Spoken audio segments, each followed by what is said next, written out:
here's the weird thing. I used to think the reason you wanted to get wealthy is so you could not focus on saving money anymore. That's not how you get wealthy and stay wealthy. You get wealthy by essentially just living like you're broke forever and focusing on making more money, being resourceful and all of that stuff.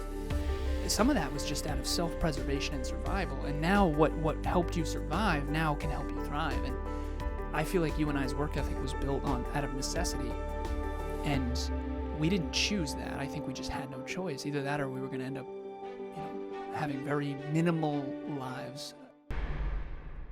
Next Level Nation, welcome back to another episode of Next Level University, where we help you level up your life, your love, your health, and your wealth. The reason I'm laughing is because I'm tired and I'm sleeping.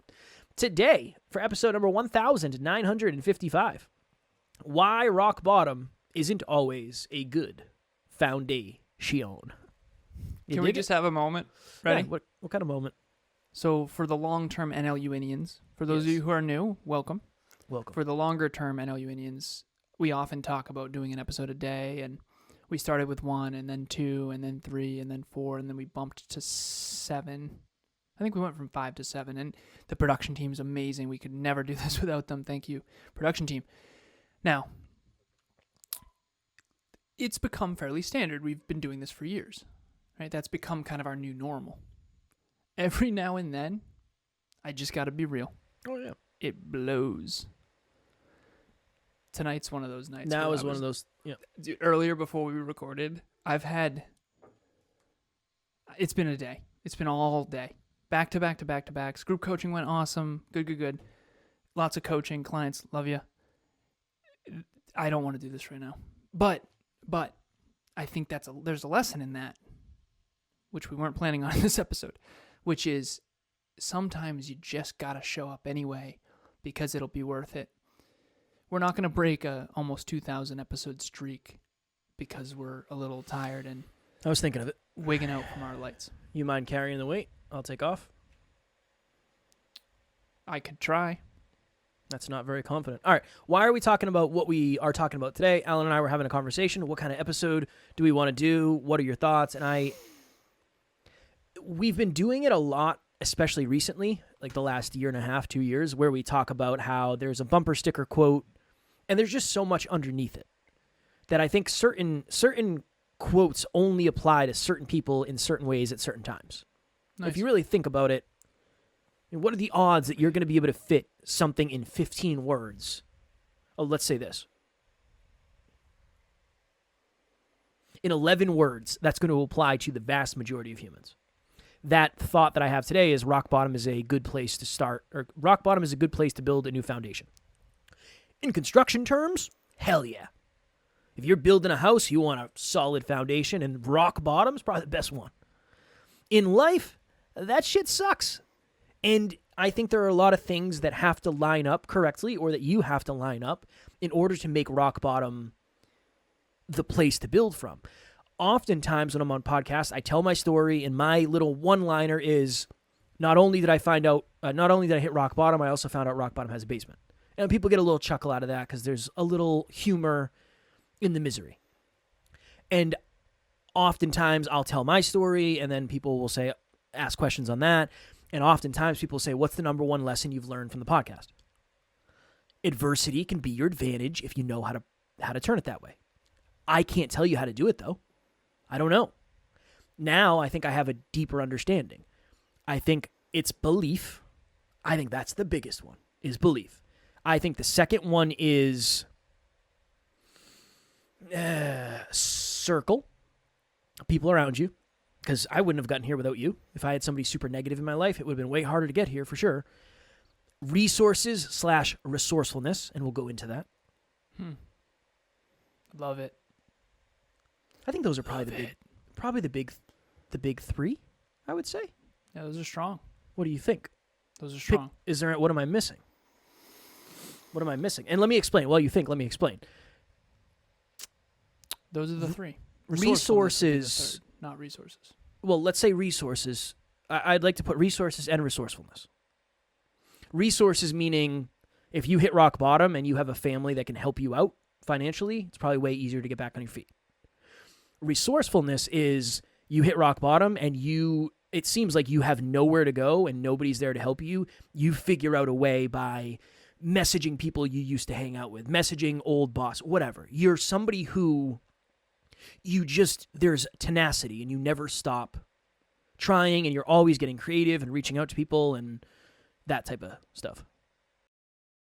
The first one was belief, self-belief. Yes. Believe it's possible for you, believe it'll be worth it. Second one is your circle, your reference group, the 5 people who you spend the most time with.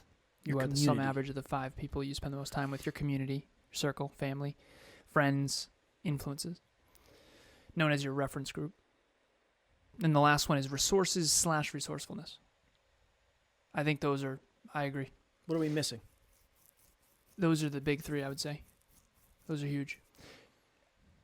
I was on with a client earlier. He is in Argentina, living on his own, mid-20s, living the dream, doing his thing. I was talking to him about progress and how I want him to put on his tracker. He never feels like he's making progress. He always feels like he's up against it. I said, well, here's the thing. It's just like fitness. No matter how much progress you make, you always kind of feel like you're losing in a way if you're squatting heavy weight. I'll explain. I said, when you're lifting 240 in bench press, do you think that's going to feel harder or easier than what you're doing now at 185? He said, probably harder. I said, exactly. Same in life. So we went to my calendar. Share screen. Boom. Full calendar this week. Very grateful for the demand. Also very challenging. I am more productive than I've ever been, but I don't feel super productive. I feel like I'm losing, if anything. I said, here's what we're going to do. We're going to go back. What's today? The 21st? We're going to go back to January 21st, 2018. No, 2019. I forget which. It was 5 or 6 years ago. I said, what you're missing from this equation is how much progress you've made. That's why I want you to look back. Some people need to focus on the today and the small wins and stacking them. This person is wired in a way where he needs to constantly look back. Otherwise, he'll always feel like he's behind. I said, let me show you me 5 years ago. We did it. I was a fitness coach, I think it was 6 years ago. 6 years ago. And one of my clients began with an M. And I had this flashback. I used to go to Panera, bottomless coffee, big salad, fitness model, fitness competitor, fitness coach. And I remember I would drive my 2009 Subaru, putt that thing from the Panera to the back of a Walmart up in Millbury. And I used to do back-to-back fitness coaching sessions with my notebook. It was a hot summer day, and I would blare the AC. And that AC unit in the 2009 Subaru wasn't great. And I just coached in the hot sun, back-to-backs in my freaking car on my phone using FaceTime audio or whatever I was using back then. And now I'm a coach, 22 business owners, and I coach 30 people, if you include the team, blah, blah, blah. You got to look at me. And I said, dude, I was 28. You're still only 25. Like, just keep going. So my point of this is resourcefulness. I was very resourceful. I didn't have a place. I didn't have an office. I had to use my car as my office. You had to use my phone instead of a computer because it had internet and I didn't have hotspot at the time. Resourcefulness, I think, is the most important thing. However, you're not going to be resourceful unless you have self-belief. And so I never doubted, and I know this sounds arrogant, so I'm going to say both sides of it. I never doubted whether or not I could be a successful coach. I only ever was trying to figure out how to do it with very, very, very limited resources. And in the beginning, no one knows you. You don't have a brand. You're not super successful yet, so you don't have perception. It's very hard. The beginning is atrociously difficult, especially if you're not if you're very truthful and say like, hey, you're my third client, I'm just giving this a shot, like, you want to rock and roll. Like, in the beginning, it's just bad. However, if you do have self-belief and you're resourceful as hell and you surround yourself with supportive people who believe in you but also push you when you need it, yeah, you're going to succeed. But if you don't have those, you are jeffed. Well, especially if you're building from rock bottom. Because I think about that's the number one lesson out of all the interviews we've done, out of all the people I've talked to. The number one lesson is you can use adversity as your advantage. Because we would do an interview with someone, and we would get to the end of the interview, and I would think to myself, well, I'll probably never hear a story like that again, of somebody overcoming such adversity. And then next week, the same shit would happen, just in a different way. Yeah. And then eventually, you connect the dots, and it's like, okay, why do all of these people have such a story of overcoming adversity? How did they do that? Of all the peak performers we interviewed, literally Olympic athletes, one of them was an Olympic gold medalist. We Olympic athlete skier, one was 4x4. I mean, we interviewed millionaires, one billionaire. It was wild. We interviewed a lot of amazing people, a lot of very successful people. My question for you, and I want you to actually go into this rather than just yes or no answer. I would say 3 of the common things would be self-belief. They surrounded themselves with other people of self-belief and a growth mindset, and they were resourceful as hell. Some of them were broke. I mean, came from absolutely nothing, foster care, that kind of thing. So I would say it's very clear that is there anyone successful that we interviewed that didn't have those 3 things? No, I don't think so. Maybe the community one. I feel like not everybody had a positive community, but they definitely had. I think most people we interviewed had way more self-belief than they thought. Yep, agreed. Or maybe they had way more self-belief than they understood. Yeah, unconsciously, yeah. Unconsciously. And I think most of them were really, really, really resourceful. What is it? What's the definition of resourcefulness from your perspective? Remember I gave you a book called Stretch by Scott Mortensen? Is it Sonnenstein? I do not know. It's called Stretch. Know. Hold on. Let me look it up, because this is what happens. I say I'll look it up. I look it up. Then you go into a long thing, and then I never say it. Hold on. I'm on it. Scott Sonnenstein. I am. You were right. I am something. What did I say? Mortensen? I don't know what you said. I need to get better at remember these authors. Honestly, I really do. Scott. I feel like I have a Sonnenstein. few books that I know the authors' names and the book title. I should just go with the book title. But I feel like I should give credit to the author. But Stretch. Well, you don't know. The book know. is called Stretch. When you don't know, you can't give credit. That's what I mean. So the book is called Stretch. Yes. And the idea is that most people think that going out and getting more resources is the solution to their success problems. And while that would help, the real solution is becoming more resourceful. I've been getting a lot of text messages lately. We had a big Q4, and I don't know how people know, but like I don't even know if it's correlated. I get a lot of text messages. Hey, do you want this loan? Like, I got one really good offer earlier. Actually, I blocked them, but the truth is I don't want a low interest loan. I want to succeed with our limited resources. And I tried to explain this to Kev early on, and I'm not trying to come off like pretentious, but you've said I've been your mentor and all that. At the end of the day, I tried to explain why Kev at one point in the past wouldn't mind me sharing this. He's like, we have mentors that would give us a loan. For sure. Like, what's a quick $100,000? Multi-millionaires. That's what I'm saying. And I said, I'll let you share the story. I fucking hated you. I mean, we were in the podcast studio, and we were riding the struggle bus, and we were talking to a mentor at the time who had a net worth of $150 million. And I was like, dude, all we got to do is ask him for $100,000. Like, that's nothing for him. And obviously, you knew that better than I. But you're like, it's not going to fix the problem. It's like, I think it's going to. With 50 mil. There was another one that we definitely could have. Began with a P. PT was the initials.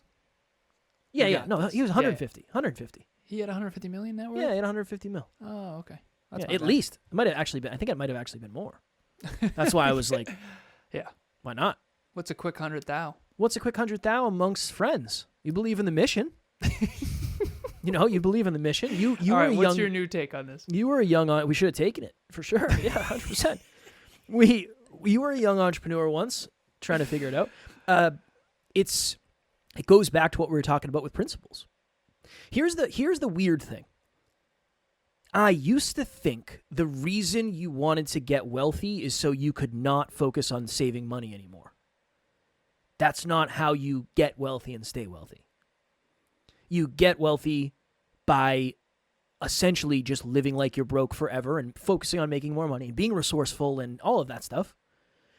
And then you just kind of live like some slight lifestyle upgrades. slight, but Yeah.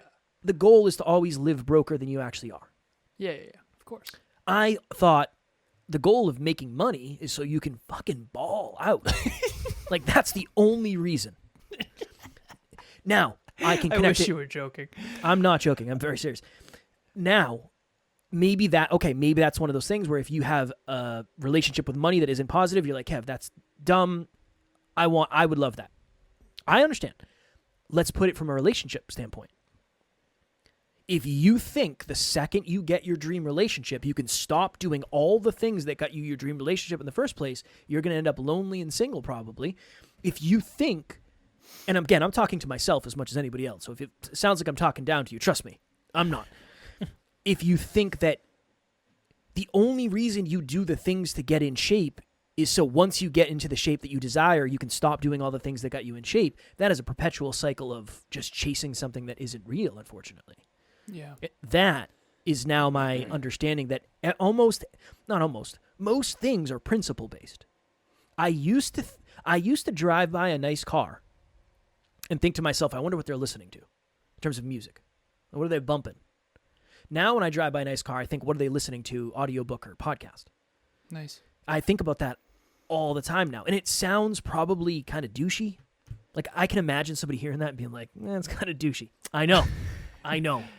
But that's my truth. Speaking of, I use pretentious a lot because I think a lot of these things sound that way, and that's not my goal, but I do think it's important to teach these principles, right? So you've heard the thing of, why don't Lamborghinis advertise on TV? Yeah. People who have Lamborghinis aren't watching TV. Does that come off pretentious? I think it's dumb because I don't agree with it. Most 70-year-old business owners aren't buying Lamborghinis. A bunch of them do. Dude, a bunch of them do. No. Dude, if you were to look at the demographic of Lamborghini owners, I would bet money on this. You can research this. I'd put money on it that 80% of them are above the age of 45. 80%. I would wager. Money. I would do a Put wager money with on you. Think of all the professional athletes. Bet money. You're looking at how YouTube. much? $1. Dude. It's 10 Gbos. No. $10. $10. 10,000 million? $10 million? $10. Let's do it. I would bet No. money. Well, first of all, your money is my money, so it's like it's gonna go from my bank account to the business. Okay, ready? Or Let's see if we can pull this up. What percentage over of Lamborghini- 45. Of course, yeah. Lamborghini owners I'm gonna say are it's. over the age of 45. Wait. What's your percentage? You're guessing? I would say 80% are over the age of 45. Less than 80 is my guess. Nice. Strong work. Well, that's how it works. You set the line. I say over under. Ready? Oh, 50% are 45 to 64. 30% are older than 65. I am accurate. 50%. Are older than 45. 40. So, ready? With approximately 50% aged 45 to 64. And 30% 65 or older. I don't believe it. Where's this coming from? ChatGPT. Ah! The reason why, brother, is just the compound effect. You see on YouTube all these quote-unquote kids, these young people with Lamborghinis. Dude, most of the Lamborghini owners aren't on YouTube.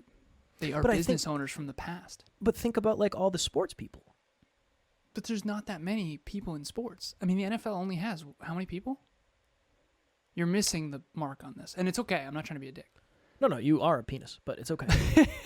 No, I'm kidding. I literally can screenshot this. I can send this to you. Yeah, send it to me. Let me take a look at the numbers. Let me see if all the numbers kind of add up Yeah. with my math brain. Yeah. Maybe that's wishful thinking. Well, it's just because you're not seeing the older people with Lamborghinis because they're not on social media. Yeah, I think that's fair. Like my mentors, they have Porsches they or have, whatever, they have Lamborghini money. but they're not on TikTok, man. They don't even have TikTok, right? So that's why I knew that. It's just because the majority of wealth is in the hands of older people. And those the people principles. don't. 80% of their market, their target demographic, don't watch TV. Well, they're missing out. There's not a lot of young kids that can afford a $15,000 car payment, man. Like that's. No, I know. They might as well. They need to go to college and I think it's house. a really good example of. I've used this example before when I go to the gym, and I squat, and like I'm really good at squatting in my gym. Yeah. And then I put it up on social media, and it's like, sorry. I know this isn't like that impressive. They're taking the 1% of 1% of 1% of people that are squatting. Well, they got me. In the algorithm. Yeah, exactly. They got me. I would have guessed this is what's happening, unfortunately, and I know this is off topic, but this is what's happening to our consciousness. Kevin is under the impression that young people have Lamborghinis often. No, only young people on YouTube that the algorithm elevates. You see what I'm saying? Which is all they elevate. It's just all they elevate. Yeah. So it creates, and that's why the mental health issues are, everyone has low self-esteem because it seems like everyone's a model and everyone has a Lamborghini, when in reality, that's the smallest percentage, but they happen to be elevated on social media. And NLU, unfortunately, is not leveraging those things because we don't want to hoodwink anyone and we want to build a real business without those kinds of things. And again, it doesn't mean you're not going to have a nice car. You're just not going to have a nice car at the expense of the team. Right. Well, and we would rather grow and scale the team than have you 100% Lamborghini. Next Level Nation, what is happening? If you've thought to yourself, I want to try coaching, but you don't really know where to start, group coaching would be a wonderful place for you. That's really why we created it in the first place. We start a new round every 90 days. So if you're hearing this, go to the website, nextleveluniverse.com, and we have the landing page where you can actually hold your spot right now. Even if there's a group going on right now, you can still lock your spot for the next one. The biggest thing that we've seen is as we get closer and closer to the date, unfortunately, some people end up missing. The group fills up and they can't do it, and then they end up regretting that. So please head over to the website. The link will be in the show notes, and we would love to see you there. I said this to a client today. No. Was it a client, a potential client? I said, I think it's very important for me just to put it out on the table that we're results not typical. Like our level of quote unquote success, we're results not typical. I also think we're work not typical, and effort not typical, and resourcefulness more you than I not typical, and belief not typical, more you than I. There's so many things that go into it. What is it? I'll take some credit. I was here for some shit too. No, I just enjoy this. I think that's the important piece is for every podcast guest we had on that went from rock bottom to living their dreams, there are 1,000 people who didn't. Yeah. I don't want that. Again, I don't ever want this to be the so dark true. hour. I don't ever want this to be you can't do it. I don't want it to be that. I just think it's important to see both sides of things all the time because if you're only seeing the bright, just like I did, why don't I have a Lamborghini? I'm 35. Like this 21-year-old. No, I know. I'm not saying that's how I actually think. Yeah. Can we talk? Can I have you go through why you actually don't? Go through the why don't I Alan negative thing. Mostly because, again, that person that you're seeing is 1 in a million. If not and more. generational wealth. Like let's say it's a YouTuber. Probably have a business that, yeah. Let's say it's a YouTuber. Oh, okay. Yeah, fair. Because I know a lot of people out there want to, if you go ask a 6-year-old what they want to be when they grow up, a lot of kids are saying influencers, YouTubers, podcasters, social media person. Like that's a thing. I just want to share something real quick. You share it. I coached someone in their early 20s, and they have a car far superior to your BMW. How dare they? What kind of car is it? I don't know, nor do I care. Straight up. You can't say they have a car superior and then not say what it is. It's probably an $80,000 car, whatever that means to you. Okay, Reach out to me. Let me know what you don't know is her father owns a dealership, but she doesn't say that. Do you know how many people are doing that? Like, dude, I need to. This is for the listeners because if you don't know this, you're going to compare it to the wrong thing. I know several human beings, I'm talking like a lot of people, that live lifestyles that are extremely wealthy, that never made any of the wealth themselves. Like, imagine Kevin and I spend our entire life building wealth, and then we have children. You're going to adopt maybe. I'm going to have children. And then those children have the benefits of that wealth without doing it themselves, and they don't tell anyone how they did it. And let's imagine they have some shame around that, and so of course they're not going to say it. That's what social media has become in a very large amount. Like, I mean, I have a lot of wealthy mentors. Again, that sounds so... I have several wealthy mentors that used to be mentors that are not mentors anymore. Their children are doing very, very, very well, seemingly, but they didn't build any of that wealth themselves.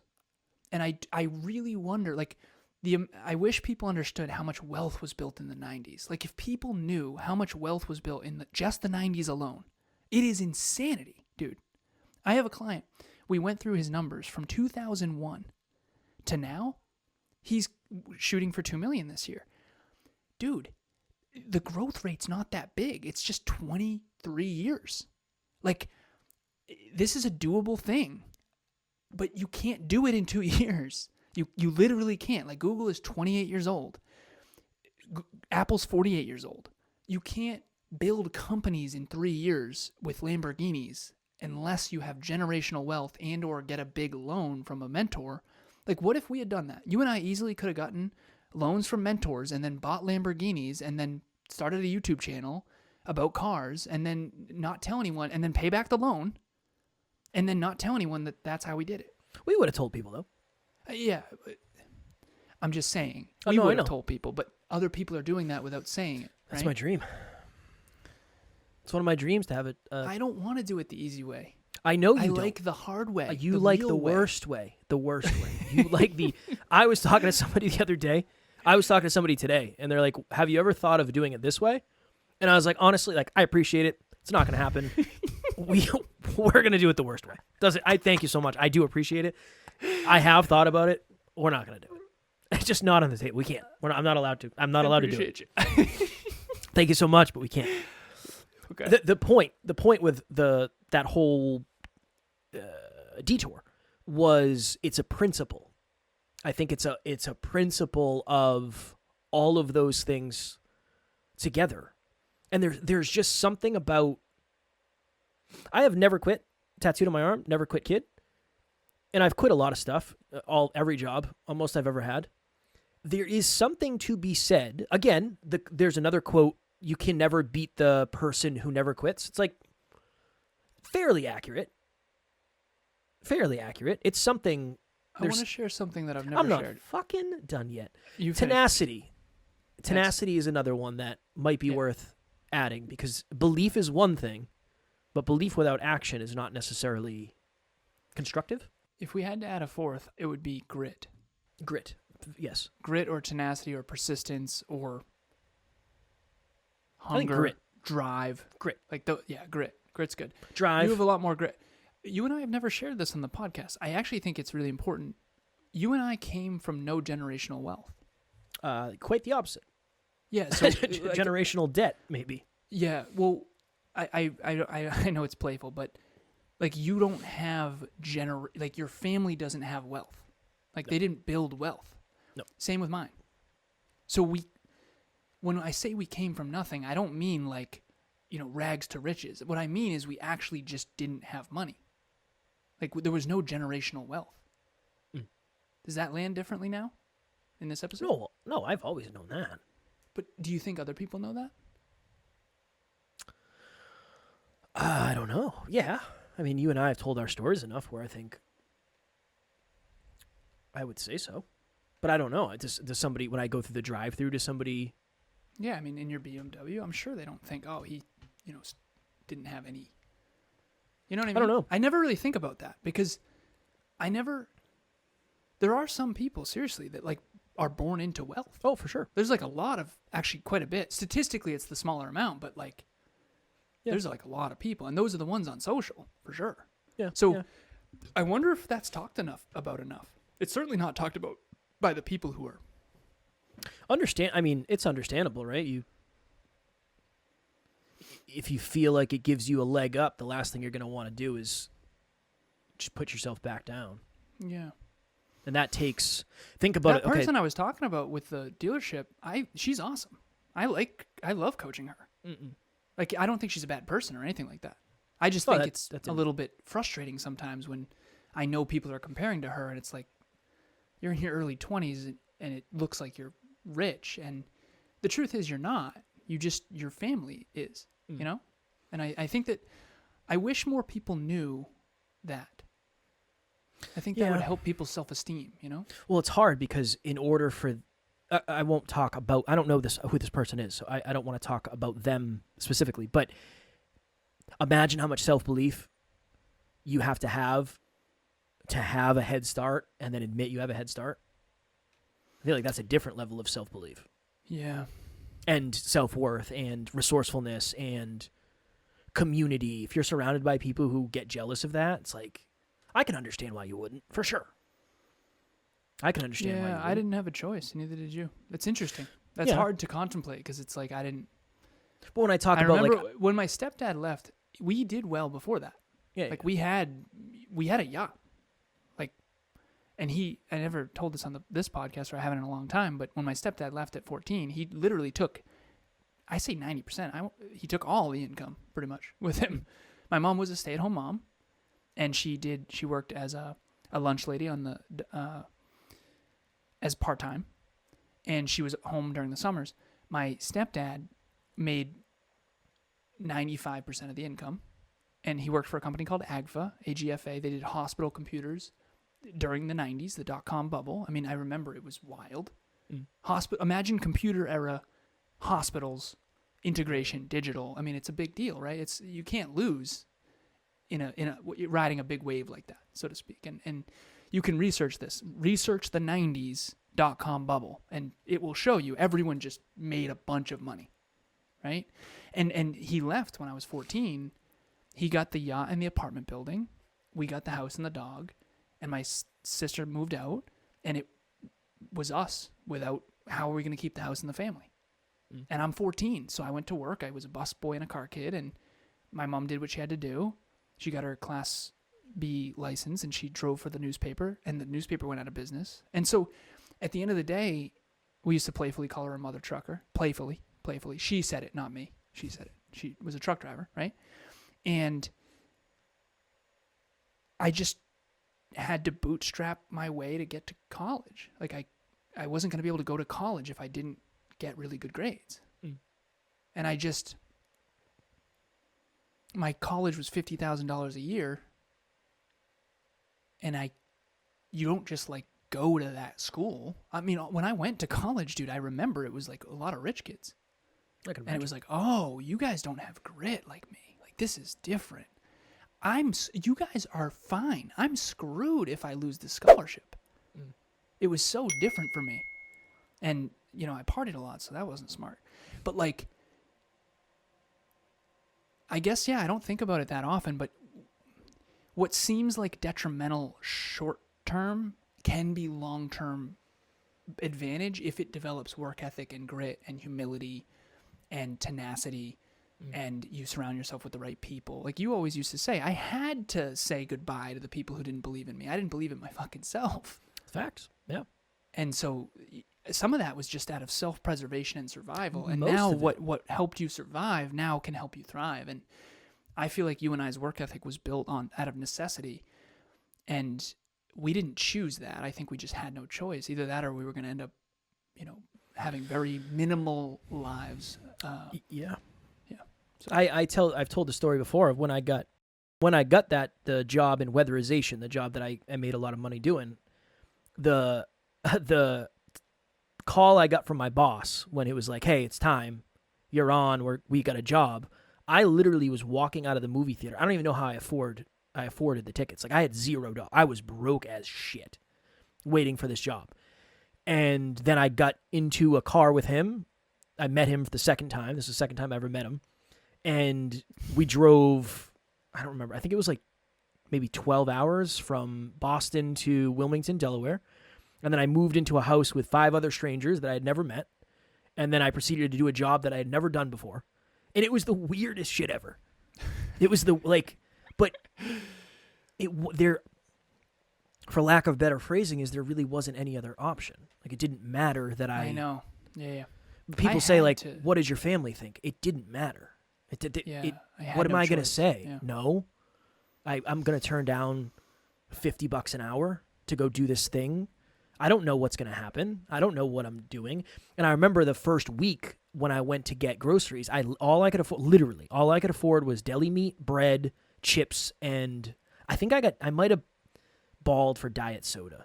But I couldn't afford, that's all I ate. I love it, man. Every day, I think breakfast, lunch, and dinner, I just ate sandwiches and chips. It was terrible. I'll be vulnerable here. I want to share this, and I know we got to jump. It is past my bedtime. Right. I'm speaking at my alma mater, so WPI, Worcester Polytechnic Institute. For the global listeners, it's like a mini MIT in Massachusetts. It's one of the best engineering schools in the world, and it's also one of the most expensive. And worth every penny, straight up. I mean, one of the best decisions I ever made was going to WPI. I want to talk about surrounding yourself with the right people. I just surrounded myself with freaking geniuses. I mean, it was awesome. That said, it was also atrociously difficult, particularly coming from a high school that wasn't so tech savvy. And, everyone else had computer, AP, computer science, and I didn't have, we had a little computer lab, but it wasn't anything great. And so I had to really learn that, okay, I'm in trouble. Like, I'm in trouble here. This is not, I have a disadvantage. I came from a town that didn't have computers well. Like, we didn't have a well-equipped school, high school, and middle school and all that stuff. But I didn't know. You don't know when you're a kid. Mm. And then you go to WPI and it's like, oh, I am fucked, straight up. And let me be vulnerable here and share this. I'm speaking there on Thursday night. This is in 2 or 3 days or whatever. And I'm excited. I'm so excited. I'm so pumped to talk to these kids. And I've met some of them, and it's awesome. It's an entrepreneurship group. It's a club on campus. And I'm so pumped. Emilia and I are going to go for a walk after. We're going to get our exercise, and I'm going to show her my old stomping grounds. It's a beautiful campus. WPI is gorgeous. Old buildings, but high-tech inside. It's awesome. And the gym is heaven on earth. That said, I'm really scared because the truth is these kids in business, they want me to teach them how to succeed. And the truth is, I can give you every one of these formulas. I can show you the flywheel concept. I can teach you, but if you don't have the drive, if you don't have, they have advantages you don't, Kev. They are more educated than you. It is true, dude. It is true. No, that's why but I'm they laughing. don't have your grit. And they can't beat you without it. And the world is competitive. And not everyone makes it to the top despite what people want to believe. The NFL only has, 800 people, 800 players or whatever? Maybe it's 900 now out of the 150,000, but whatever. The point is there's only one Olympic gold medalist. And these kids, I'm scared to share with them the truth. Like, if you don't have drive, you are fucked. And you can't rest on your smarts. I know smart people that Kev will run circles around because he surrounded himself with smarter people. And he has grit that they just don't have because he came up rough.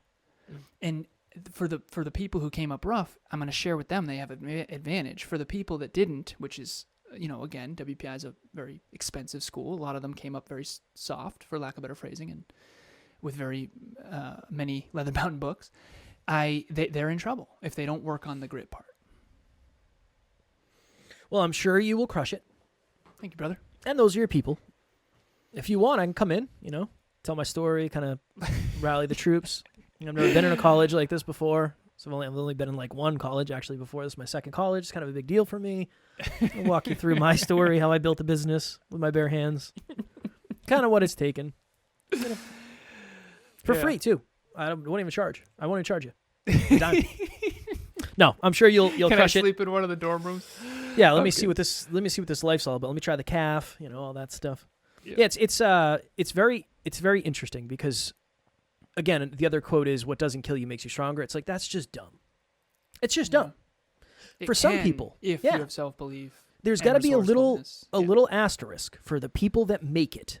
What Agreed. doesn't kill you makes you stronger. And honestly, I think that's the exception, not the rule. This you and I's story very, very easily could be very sad. Of course. And I think that Of course. A if lot it had to was happen. very sad, you wouldn't be hearing our story. Yeah, no, because you wouldn't want to. You wouldn't want to. So that's There's a the lot- paradox of life, yeah. There's a lot of those stories. Unfortunately. But that's what makes you out there achieving whatever it is you want to achieve worth it, valuable, and challenging. Because you're going against the grain. And that's kind of... I had a moment today, and we'll get off. This is just... I don't know, I'm in a weird phase. I found somebody on social media who talks like a ton about manifesting, but they bought their followers. It's like, that's interesting to me. Messed Like, up, isn't... Like that's kind of weird. Well, they manifested it. They did manifest Right it. on into their account. I'm telling you, I'm all for it. But you My gotta... last takeaway? I'm not done yet. Again. Okay. You know, like... What are we... I'm so sorry. No, you're good. What's your takeaway? I don't ever want anybody to compare their rock bottom and where they made it to somebody else's, because honestly, you don't really know what somebody else's rock bottom really was, and even more, you don't really know where they are today. I think if we're talking about judgment, I had a friend one time who said to me, I feel guilty for being successful because I didn't go through what you went through. It's like, dude, you shouldn't feel guilty. Like, good for you. Good for you. But I also understand that sometimes the lack of trauma seems like trauma. It's like, I would rather have it your way. But then again, would I? I don't know. It depends, right? What attributes would I have built? So, yeah, don't compare. What's what you do with it? And my main takeaway is, if nothing else came from this episode other than a couple stories that were either hilarious and or sad, surround yourself with the right people. I mean, you and I, that's in your control. You have a choice with who you surround yourself with. And if you get that wrong, you are jeffed. You're jeffed. And I'm telling you, I was Mr. I Can Do It. I would never have been able to do it if I didn't get away from the wrong people. So Kev, you needed to focus on getting around the right people, mentors, coaches, me, whatever, blah, blah, blah. I don't mean to, me. I need to own that. You say it with your chest, baby. Say it with my chest. But I needed to get away from the wrong people. And if you're out there and maybe you don't have self-belief, maybe you're not resourceful yet, maybe you don't have the resources, you do have a choice with who you spend time with. And that has got to be where you start, because that can make or break fucking everything.